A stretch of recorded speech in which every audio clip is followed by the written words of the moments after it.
నమస్తే, welcome to మనం TV. నేను మీ పవన్ బేస్వాడ. ఇండియన్ ఫిల్మ్ ఇండస్ట్రీ హిస్టరీలో తనకంటూ ఓ ప్రత్యేకమైన పేజీని లిఖించుకున్న హీరో చిరంజీవికి మరో అరుదైన గౌరవం దక్కింది.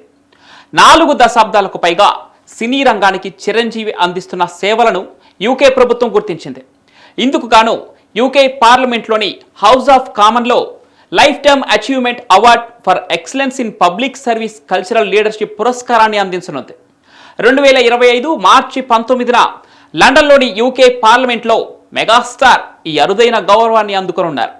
ఇప్పటికే ఎన్నో గొప్ప అవార్డులు అందుకున్న మెగాస్టార్ గత ఏడాది భారతదేశ 2వ అత్యున్నత పౌర పురస్కారమైన పద్మ విభూషణ్ అందుకున్న సంగతి తెలిసిందే. మళ్ళీ ఇప్పుడు యూకే ప్రభుత్వం నుంచి ఈ అరుదైన ఘనత వహించడం విశేషం. పునాదిరాళ్ళు అనే సినిమాతో తెలుగు చిత్ర పరిశ్రమలోకి అడుగుపెట్టిన కొణిదెల శివశంకర వరప్రసాద్ హీరోగాను విలన్ గాను నటించి మంచి పేరు తెచ్చుకున్నారు.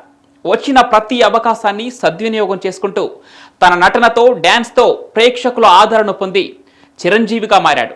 ఒక్కో మెట్టు ఎక్కుతూ సుప్రీం హీరోగా, ఆ తర్వాత మెగాస్టార్గా ఎదిగాడు. చిరంజీవి తన నటనా జీవితంలో 156 చిత్రాలు, 537 పాటలు, 24,000 స్టెప్స్ వేసి రికార్డు సృష్టించాడు. సినీ రంగానికి మెగాస్టార్ చిరంజీవి చేసిన సేవలకు గుర్తుగా కేంద్ర ప్రభుత్వం 2006లోనే పద్మభూషణ్, 2024లో పద్మ విభూషణ్ అవార్డులు అందించింది. 2022లో Indian film personality of the year అవార్డును, 2024లో ఏఎన్ఆర్ నేషనల్ అవార్డులు వరించాయి.